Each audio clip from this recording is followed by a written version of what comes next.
Assalamualaikum warahmatullahi wabarakatuh. Saya Yusmiati, program studi pendidikan IPA Universitas Trunojoyo Madura akan mempersembahkan sebuah video pembelajaran tentang sistem reproduksi manusia. Selamat menyaksikan. Assalamualaikum warahmatullahi wabarakatuh. Selamat pagi anak-anak. Semoga kalian semua tetap dalam lindungan Allah Subhanahu wa taala dengan keadaan sehat walafiat. Pada pagi hari ini kita akan belajar tentang sistem reproduksi pada manusia. Sebelum pembelajaran dimulai, alangkah baiknya kita berdoa terlebih dahulu. Kita mulai berdoa bersama-sama. Berdoa dimulai.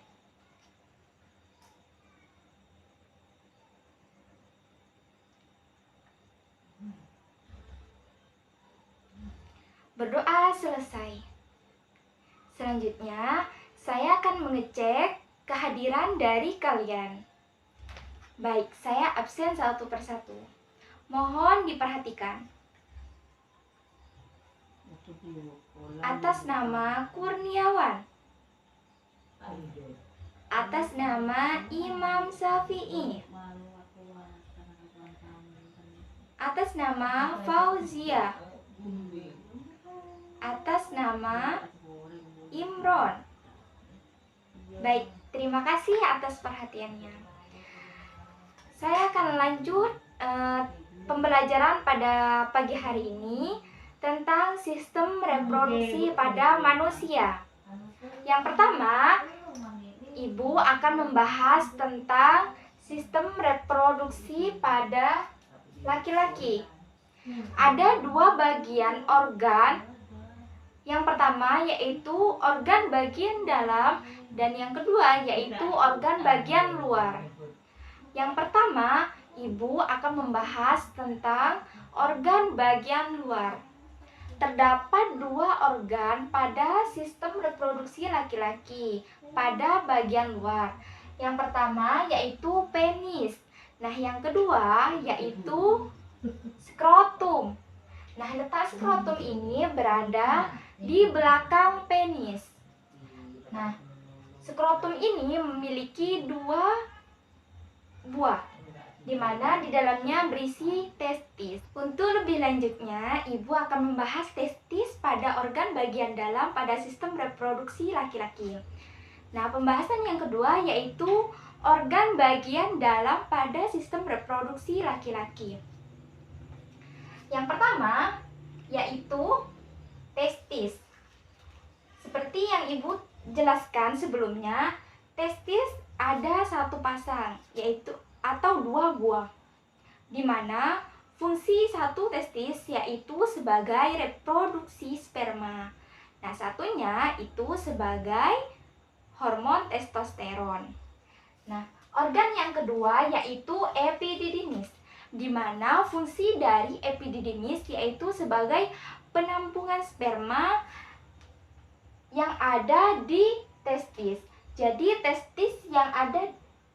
sperma yang ada di testis akan menuju ke epididymis untuk penampungan. Nah, organ yang selanjutnya yaitu vas deferens, di mana vas deferens ini sebagai saluran atau jalan di mana sperma akan menuju kepada uretra. Nah, uretra ini yaitu terletak di bagian penis. Uretra ini sebagai jalan keluarnya urin dan sperma. Nah, selain daripada organ tersebut, diantaranya yaitu testis, epididymis, vas deferens, dan juga uretra, ada juga beberapa kelenjar. Di antaranya yaitu kelenjar vesicula seminalis, kelenjar prostat, dan juga kelenjar Cooper. Di mana kelenjar vesicula seminalis ini letaknya berada di belakang kantung kemih. Begitupun dengan kelenjar prostat. Itu sangat berdekatan dengan kelenjar vesicula seminalis. Dan kelenjar Cooper ini terletak pada pada bagian uretra, di mana fungsi dari ketiga kelenjar tersebut yaitu untuk membersihkan uretra sebagai jalannya sperma. Nah, selanjutnya masuk pada pembahasan yang kedua, yaitu sistem reproduksi pada wanita. Seperti yang telah dijelaskan sebelumnya, ada dua bagian organ sistem reproduksi wanita yang perlu dibahas. Yang pertama yaitu bagian luar, organ bagian luar. Nah, yang kedua yaitu organ bagian dalam. Yang pertama, ibu akan membahas tentang sistem reproduksi wanita pada bagian luar. Terdapat dua organ diantaranya yaitu vulva dan juga labium. Yang pertama, vulva.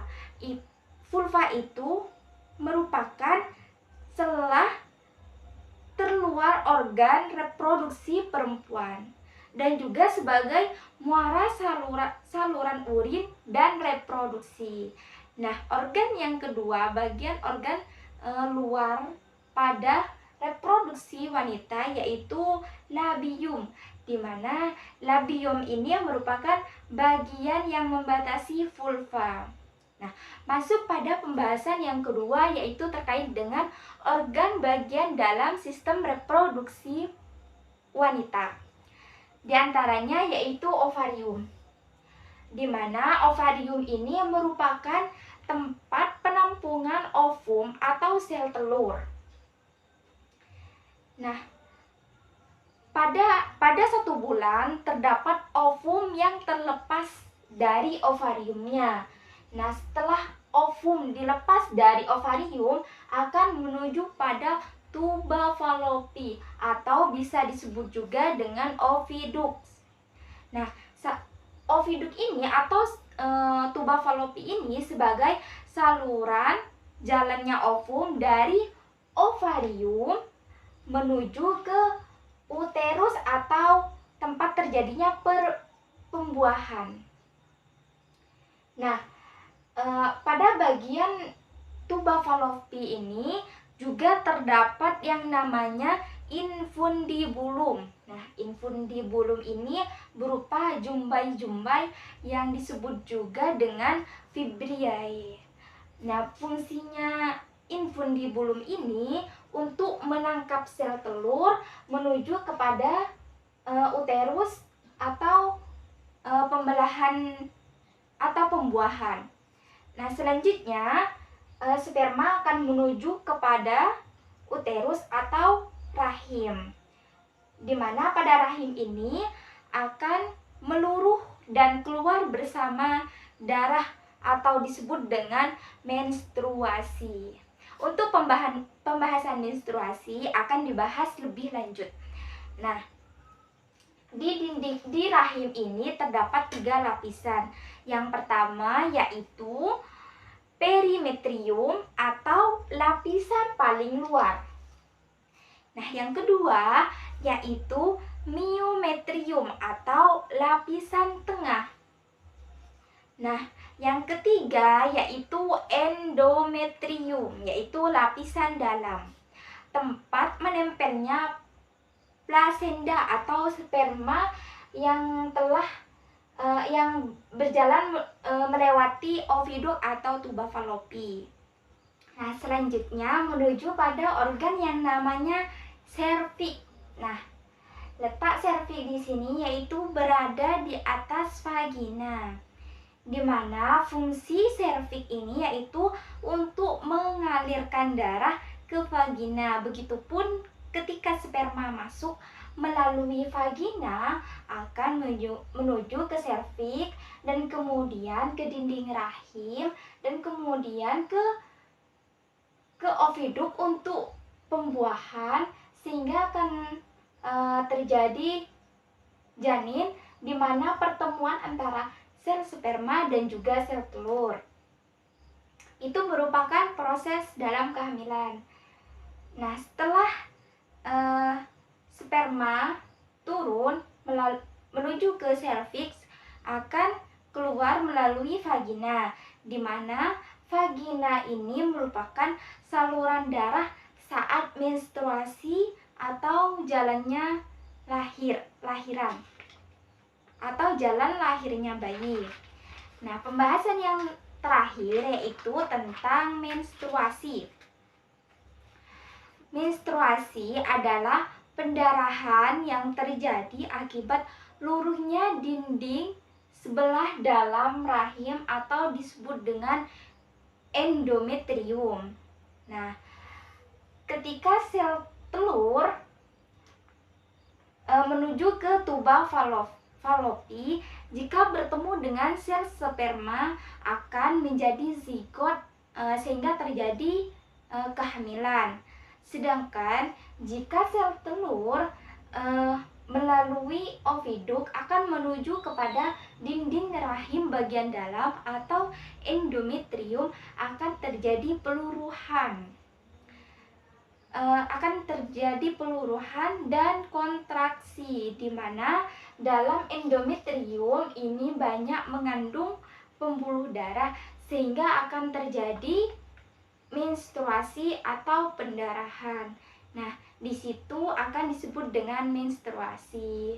Cukup sekian pembahasan pada pagi hari ini terkait dengan sistem reproduksi pada manusia. Kurang lebihnya mohon maaf. Wabillahi taufik wal hidayah waridha wal inayah. Wassalamualaikum warahmatullahi wabarakatuh.